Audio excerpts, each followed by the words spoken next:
What's up, guys? I'm here today with Armin Mir. He's a jazz guitar coach, good friend of mine. We've worked together a couple of months back and forth with different projects, etc. And this is going to be, I guess you could call it like a podcast interview, just like raw sit-down talk, speaking about a bit about Armin's journey, but also sort of how you can position yourself as a coach, especially if you're working in the music industry, just like some other mindset stuff. You know, it's gonna be a lot of stuff. So, I mean, starting off, like, who are you, Armin? What are you doing on this channel? Hey everybody, my name is Armin Mir, and I'm a guitar coach, and it's what I do. Yeah, I've been doing it now since started August. Yeah, So August that's a of. few months now, Yeah, and it's great. That's what I do. Guitar coach. I teach guitar online from my mentorship program, and it's great. yeah. You said so, like August of last year. I know, like before that, you sold like courses Yes. and everything, and you've been in the content game for a long time. So, like, I mean, if you take me back, like past August, because I know you're in the trenches for a long time, content-wise, like. Yeah, yeah. So I've been doing content for like 3 years now. I started YouTube, and then I went over to Instagram. So basically grew everything to I guess about 30,000 followers right now across all platforms. And so I started with YouTube 3 years ago, and when I started out, kind of did that for about 4 months, 3, 4 months before I started selling online. And so I started selling my own product from YouTube. That was the first thing I did. So I started selling like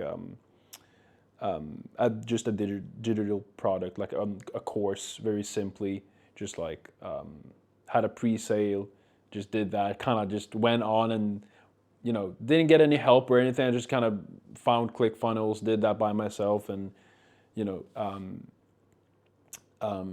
so that's what I did before. And then I was selling this course, just like one-time payment, buy my course, kind of did that kind of thing after making YouTube videos, and it kind of worked to a certain extent. But then we all, like, obviously we took it to the next level. So that was like what I did before. And then basically when we started working together, we just did like, everything from the start, and did like market research and all that stuff that I didn't do. And just went and made something that people actually wanted, and then we charged more, and then we started having sales calls, like just implemented more of that kind of nurturing that just makes you more money, obviously.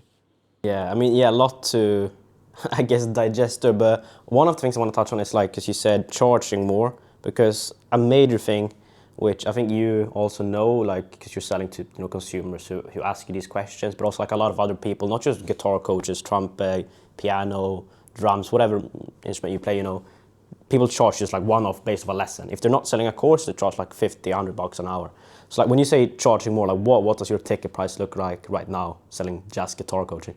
So right now my ticket is 2K US dollars, and then I also have 4K for the ones who want to do premium.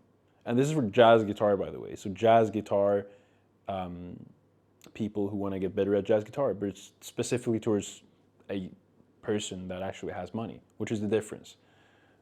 Usually when you play music, you might have that limiting belief of like people don't actually want to spend money on themselves, like more than a couple of $100. Yeah, but that's just a limiting belief, and it's all like everything comes down to ICP. There are people out there who have money and want to spend money on their hobby, and just like having that angle just makes all the difference in the world. Yeah, like that's because how did you like escape that limiting belief of because like you were doing course, like what was you had it for 200, 300, 400. I know you were doing like $50 a month. Yeah. One of us. So like, how did you escape that limiting belief and just went into the mindset of like I can charge 4K teaching guitar? That's a good question, actually. I still battle with that limiting belief in a way. Like, it's still, it's not like it's there, but I think it's like, it's still something I work with, to be honest, because it's like, yeah. And I would say like the main thing was ICP. And when I say ICP, I really mean like finding the ICP, because there is an ICP that chart like, and what does that ICP look like? Obviously, that ICP has money, and I try to just like escape it through being very like, what is the type of person that actually has money, and why would that person charge? Like, how can I charge as much as possible? Basically, was my question. I always asked, and basically we went from charging, like when we started working, we started with like 750 as the ticket. Yeah. Even then I was like, oh, will people buy it for 750? Yeah. Like even then. And then I went from 750 to 1200. We started charging 1200. And then I realized like even then it was like a jump in my belief, because I was like, oh, will people buy it for 1200? And then I realized when I did that, I sold the most that month. And I was like, where did all these piffs come from?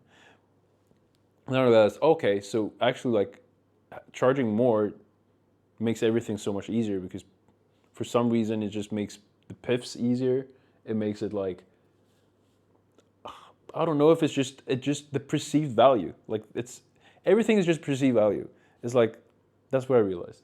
Yeah, I mean, as well, like I remember when you raised the price, I think it was 750, 1.2, 1.4. I mean, now you're up to 2, have the price like at 4K, but like when you raised it, I think it was 1.4, and we had a Google Meet call. You closed someone live on 1.4, and it was like double the price of what it had been before. I know when you raised the price, you basically doubled the close rate. I guess that like 1.2 price rate was also the first time you hit 10K a month, right? It basically like went from 3K to 10K.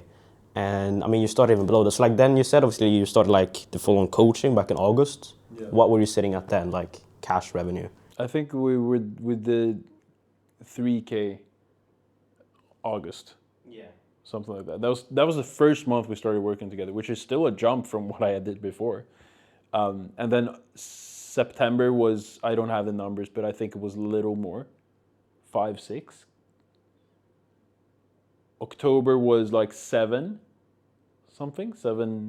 maybe 8, somewhere along there, and it just kind of went up like that. October was kind of similar, 6, 7, can't really remember. Damn. And then November was like 12K revenue, and then December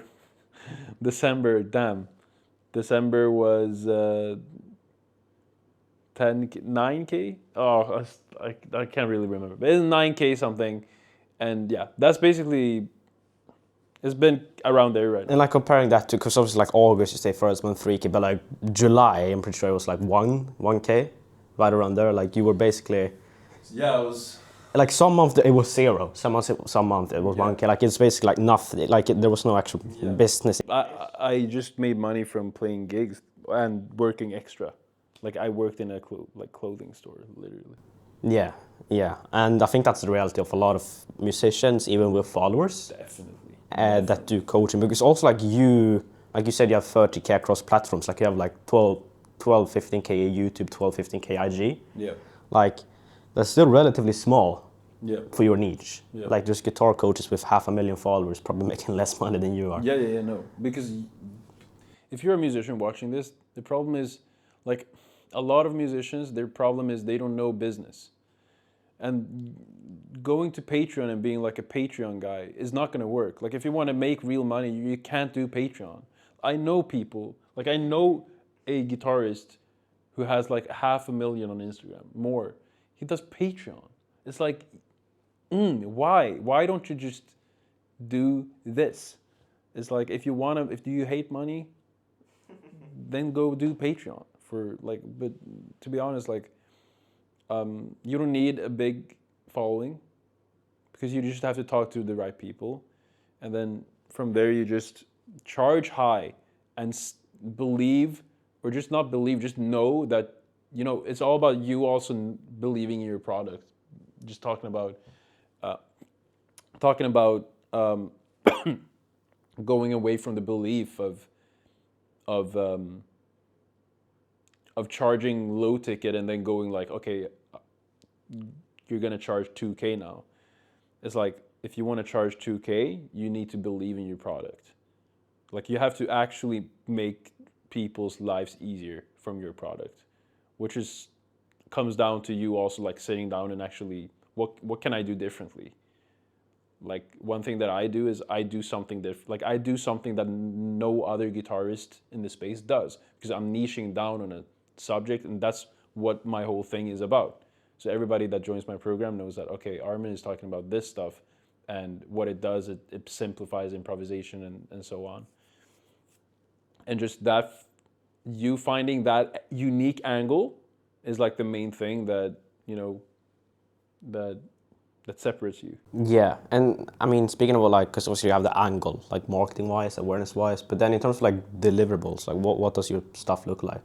Yeah, so you have when it comes to deliverables, I have course videos, I have one-on-one sessions and live calls, like 3 times per week. I have live calls inside of a community. So basically, it's a community with live calls, one-on-one sessions, and course videos. It's basically what it is. And then you have WhatsApp message access and all that stuff. So that's awesome. And like, if you feel like that feels like a lot, because you might be like, oh, but that's like, feels like a lot of work or whatever, and stuff. You don't have to do all of it by yourself. Like you can always outsource, especially when you start making that kind of money. You can just hire somebody for like a good price, or like a very low price, and then they can do calls for you. And now you're just outsourcing and creating like a system where you get paid money and other people can take calls for you as well. And so there's always a way to scale this as well, so you get more time to do what you want to do, whatever that is. So that's also like a Outsource or get outsourced.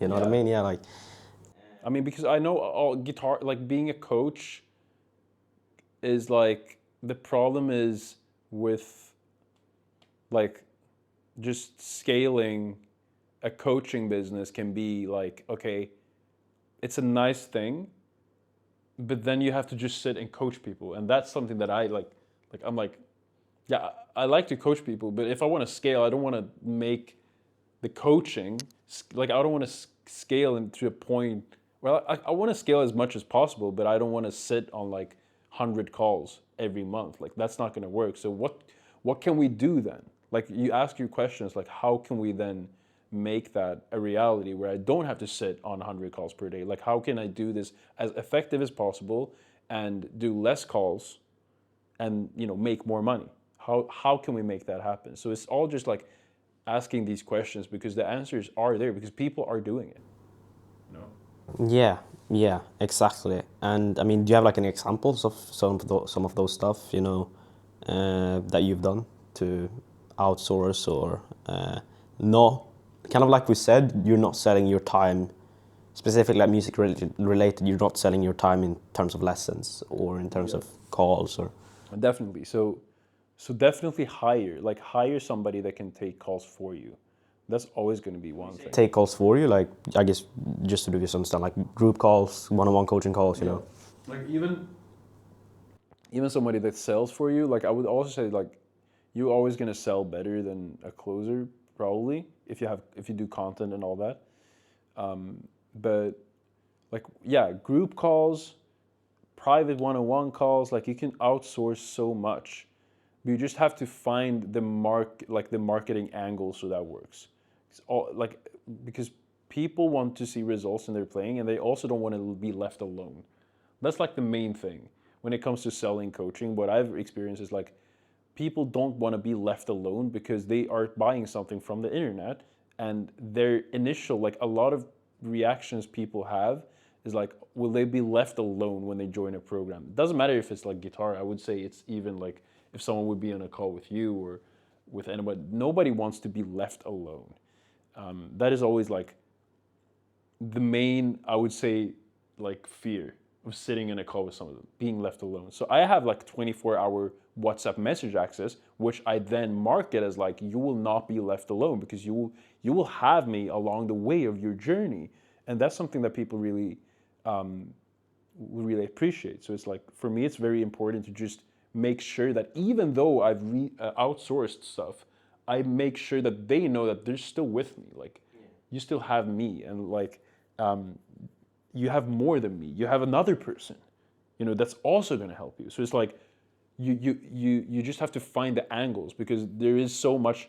You can just have a limiting belief, which is just like, oh no, you outsource, people won't buy it because it's not just you. But you have to see it in a way that benefits you. Like, your reality has to be. Now we're getting into the Nero stuff. Like, but to be honest, like, your reality has to be reflecting the same reality that you want other people to see.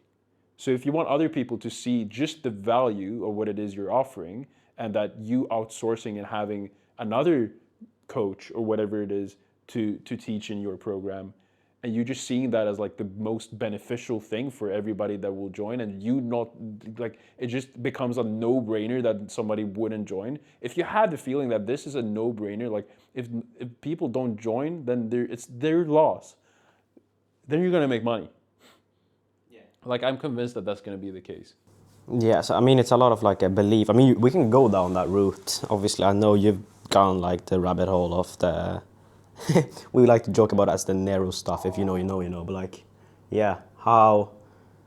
I mean, I guess we can take that as two angles. Like, before we go there, I also want to ask, like, what has like the change of going, not having to work part time at a clothing retailer, not having to sell low ticket communities for a living. What has that change been? Being able to sustain these 10, 12K months done. I mean, I guess personally for you. I mean, to be honest, it's like I have to remind myself about it daily as well. And I think it's just like the thing we talked about with the Nero stuff. If you don't know who Nero is, shout out Nero Knowledge. Because what it is like, you can only have what you already have, is the whole concept of that. And if you don't know what that means, it's like you can only have in the external world what you're already feeling internally. So just chasing 10K without or 10K per month, or chasing something and just separating yourself from it, is the hoax. And the way to actually get what you want is actually having it internally.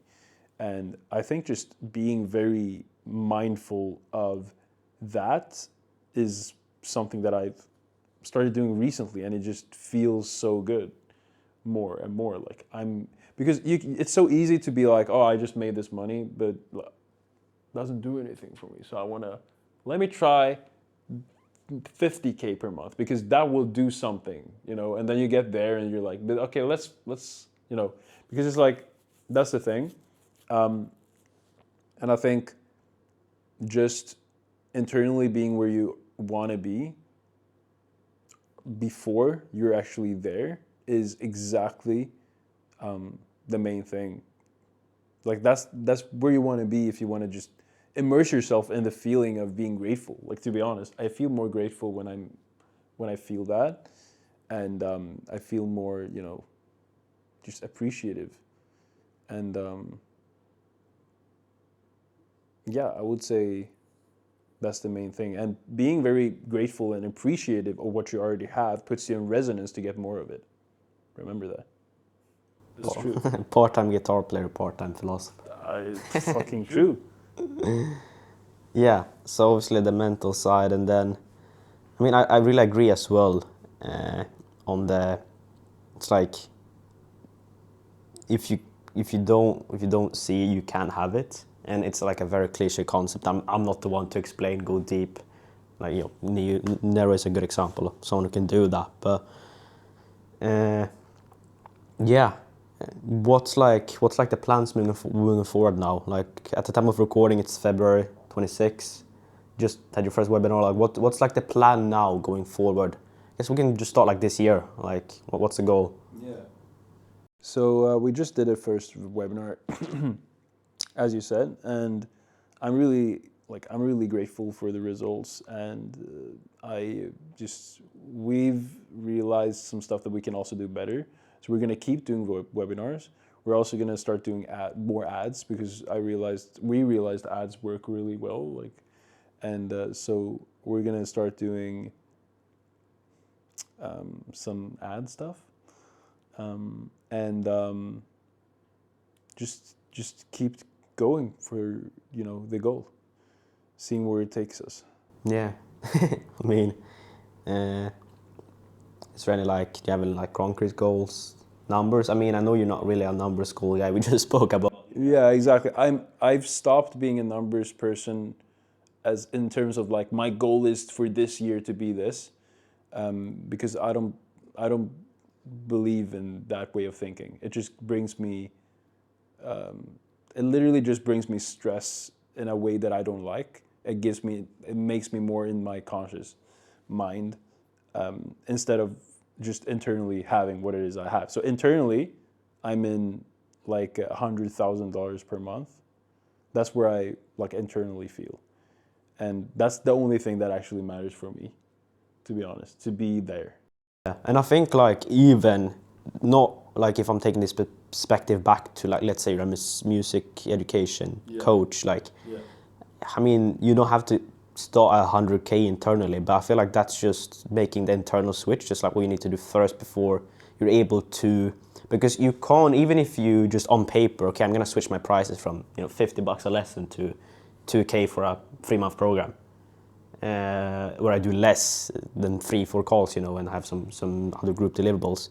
Changing that on paper, if you don't actually believe it yourself that it's worth 2K, you're not gonna be able to get that across to someone else. You like the first one who has to believe it's worth it is you, and that kind of similar like when you're setting your goals and like having like a similar process, of like if you have to believe it internally yourself, etc., before you can convey it to others. Definitely. And like, would you buy your own product? Is a good question. Like, would you actually benefit? You 5 years ago, would that person benefit from buying your program?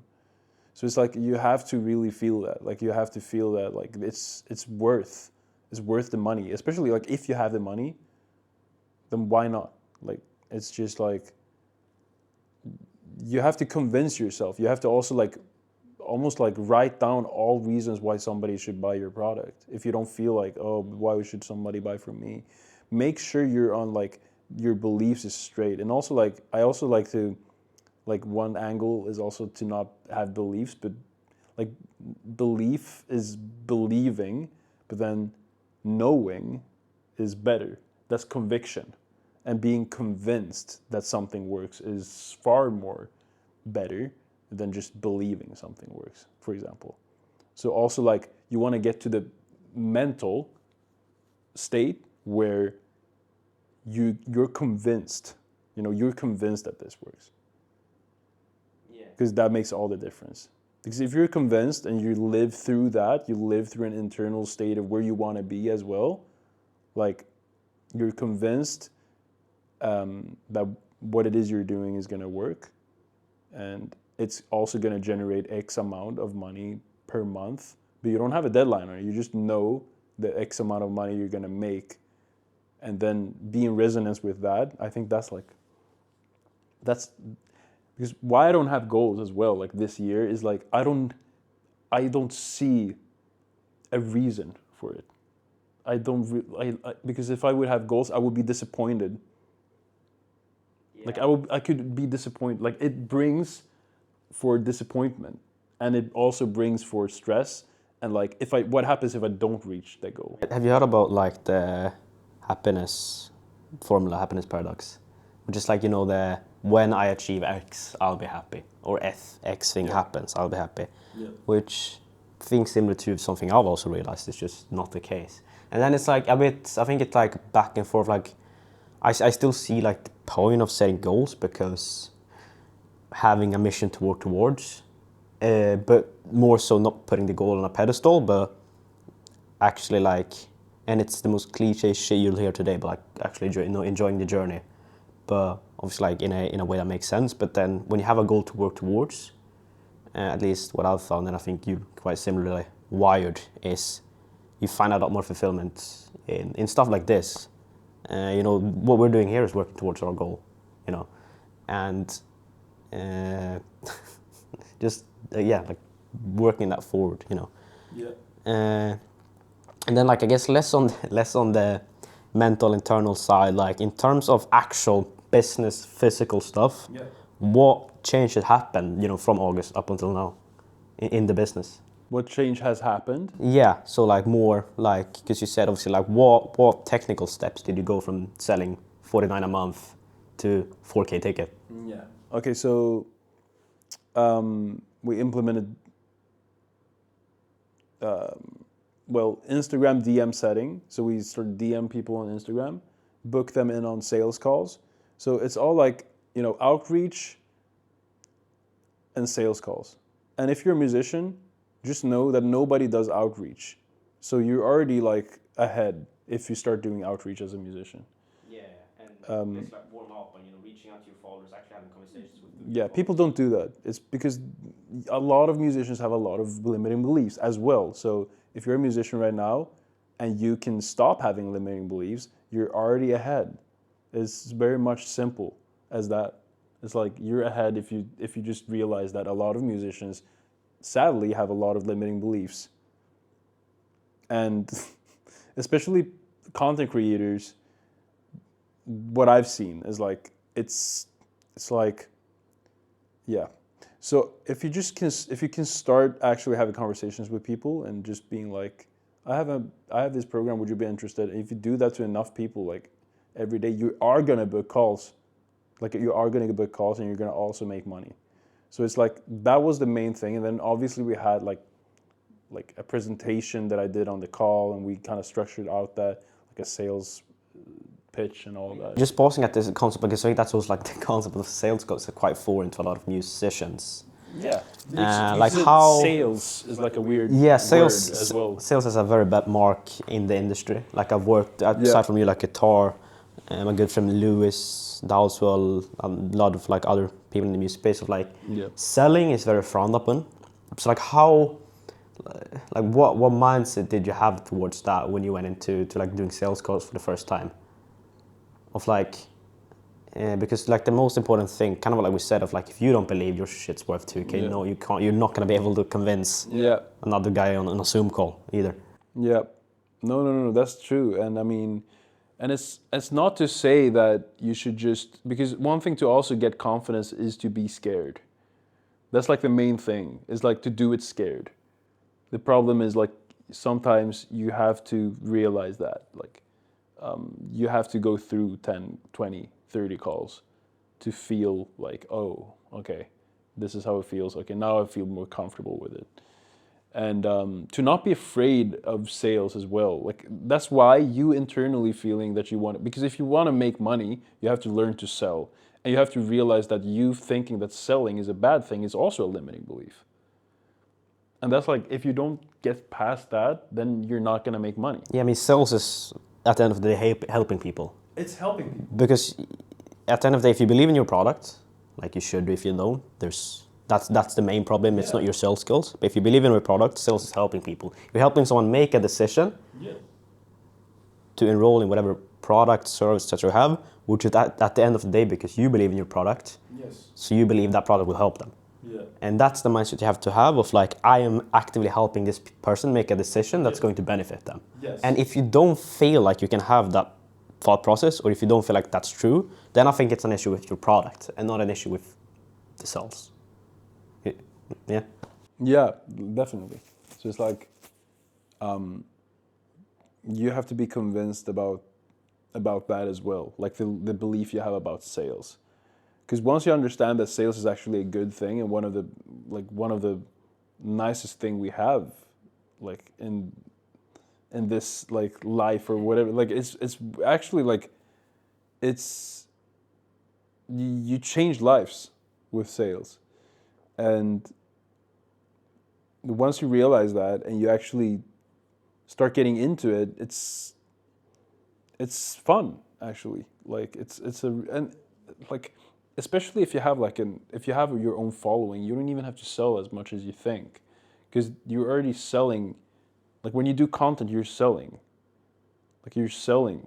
Of course you are, because people are giving them their attention, and you're basically selling what it is you're doing.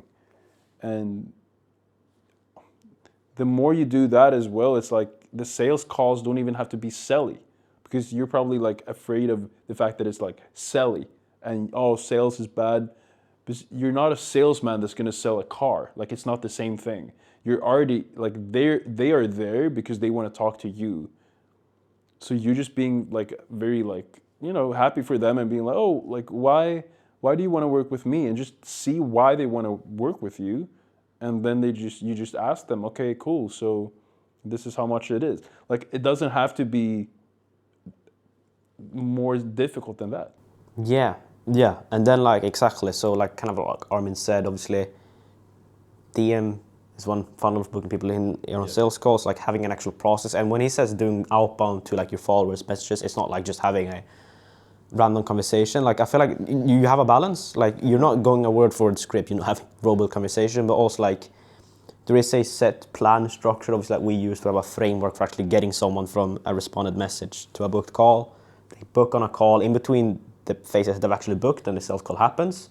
Kind of like similar to the sales of like you don't have to do much selling on the call. Most of the selling happens with your content, and it happens with what people see before they book the call, obviously, right? Definitely. Like so that's like a very big part we implement. Like we have a pre-call VSL, testimonials, instructions, this, that. Honestly, this is stuff that I realized now, lately. Yeah. Because if you don't sell, like if you have a lot of sales calls but you don't close and you're doing content, it's because your content is probably not good enough.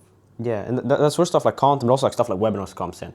Yeah. Which is like amazing. Like we just had a webinar, got off, you closed the guy 45 minutes after the webinar ended. Yeah. Paid, you know, literally in this room that we're sitting in right now. Yeah. So like, and that sale happened before the call because he had been live with you for 90 minutes on a webinar. And the webinar is just one example of that. There's webinars, you know, but just content in general, you know. And a lot of the sale happens before that. So they get on the sales call, exactly. And then in terms of obviously, because obviously marketing, one way of marketing is you know, reaching out to your followers in the DMs. But we spoke a lot about content, and something I want to touch on here is like obviously now you have 12K followers-ish, I think. Yeah. On Instagram. Almost 13, yeah. Almost 13, and like what? Back in August, I think you had what? Like I had like 2,000. 2,000 followers, right? 2,000, yeah. And what? Because I already know what I think the answer is, but like That's actually sick. 2 to 12K followers, and it might not sound crazy, but in a niche like jazz guitar, which is super in niche that niche, it's just consistency, right? Like you post daily, almost. One reel a day Yeah. is where I've been holding it for months. And how are you able to sustain that? Like what when you wake up, what motivates you to post daily? So, structure, of course. So you need to structure, block it out on your calendar, man. It's as easy as blocking out stuff on your calendar and just not, like for me, it was just like, I didn't think about going viral because when you post every day, you're just posting every day. There's not one post that's gonna, if you post once a week, you're gonna put a lot of energy into one post and feel like that post should be in a certain way or get a certain amount of views or whatever. But when you actually post every day, what happens is like you don't care about one post because there comes a post next day and there's another post in 3 days. So it's like you're just kind of like, you're just doing it.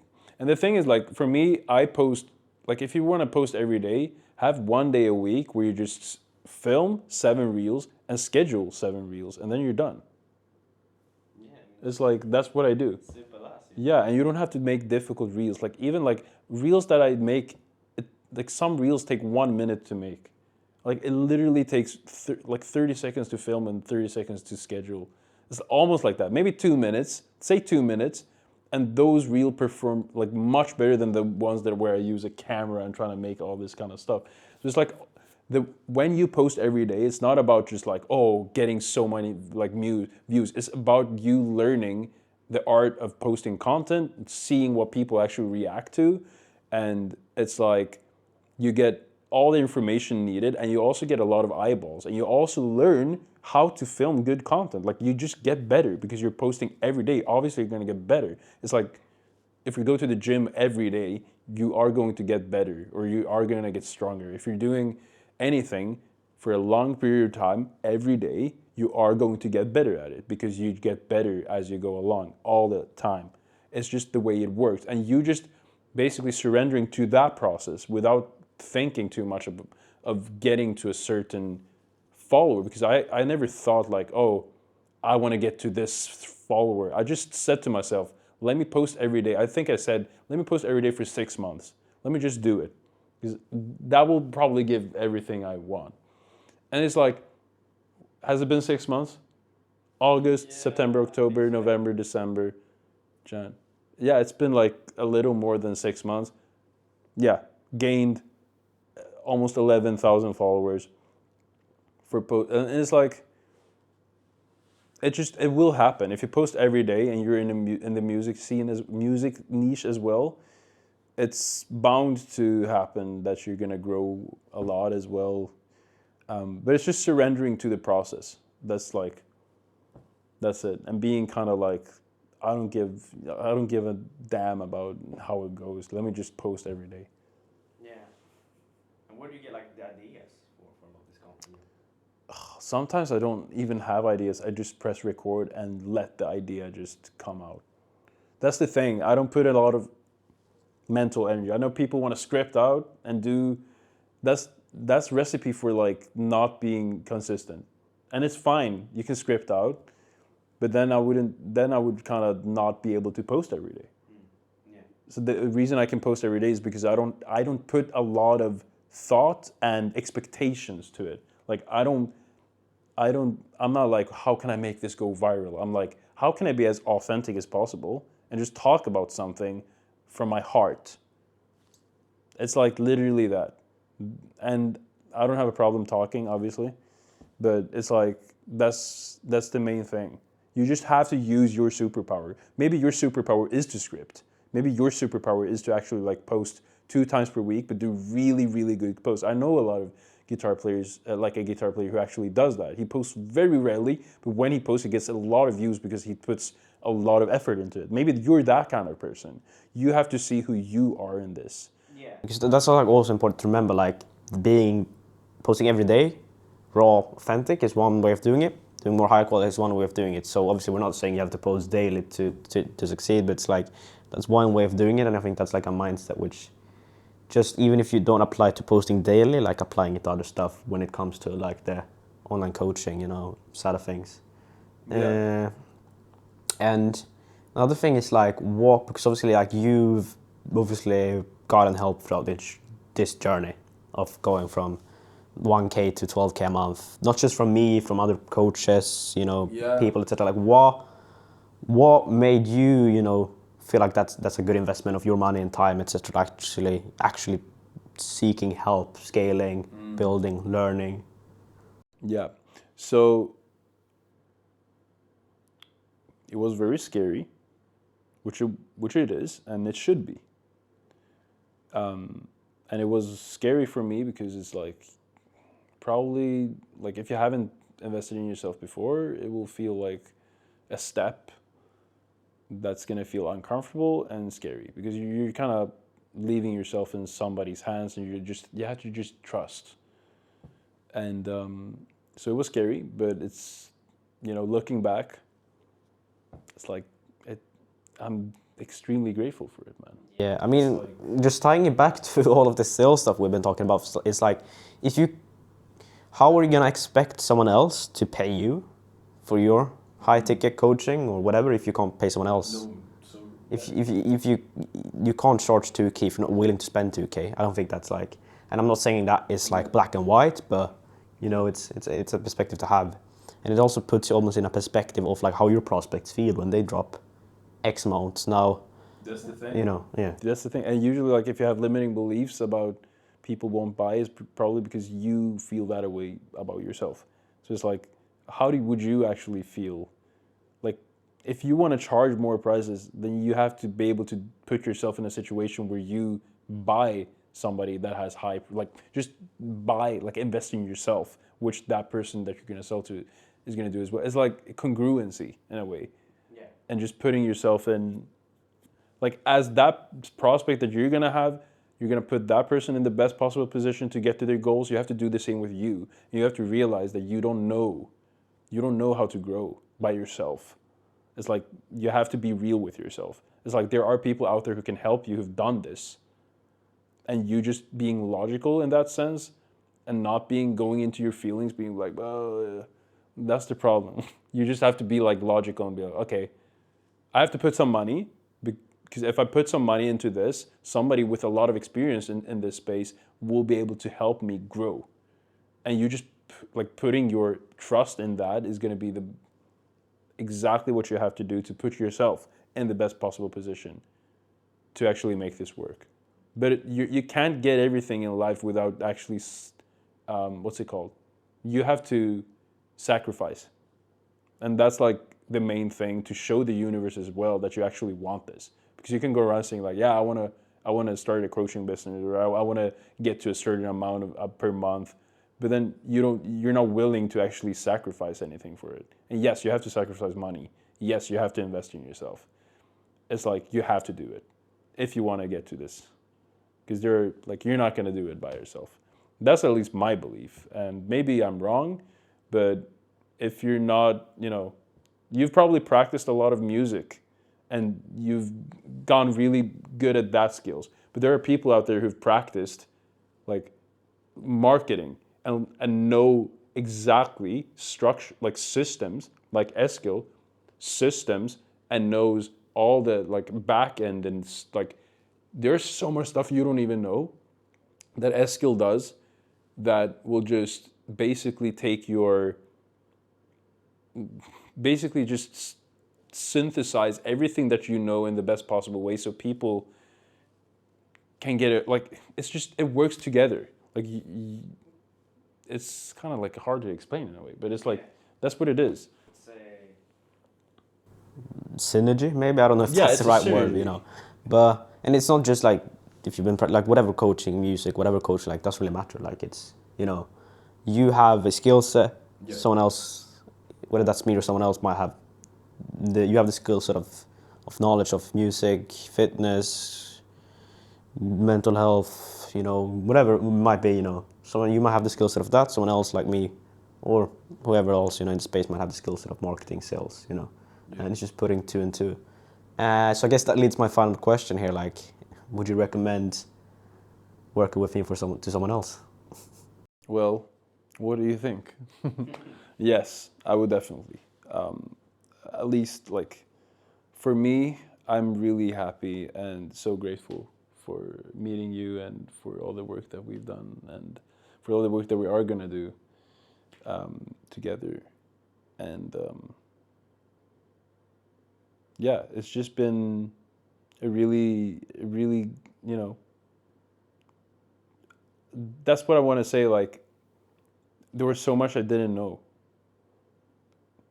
And that's the main thing. Like, there's so much I didn't know. Like, it's still stuff that I don't understand. Like, oh, we're doing that? Oh, we're doing that? Oh, cool.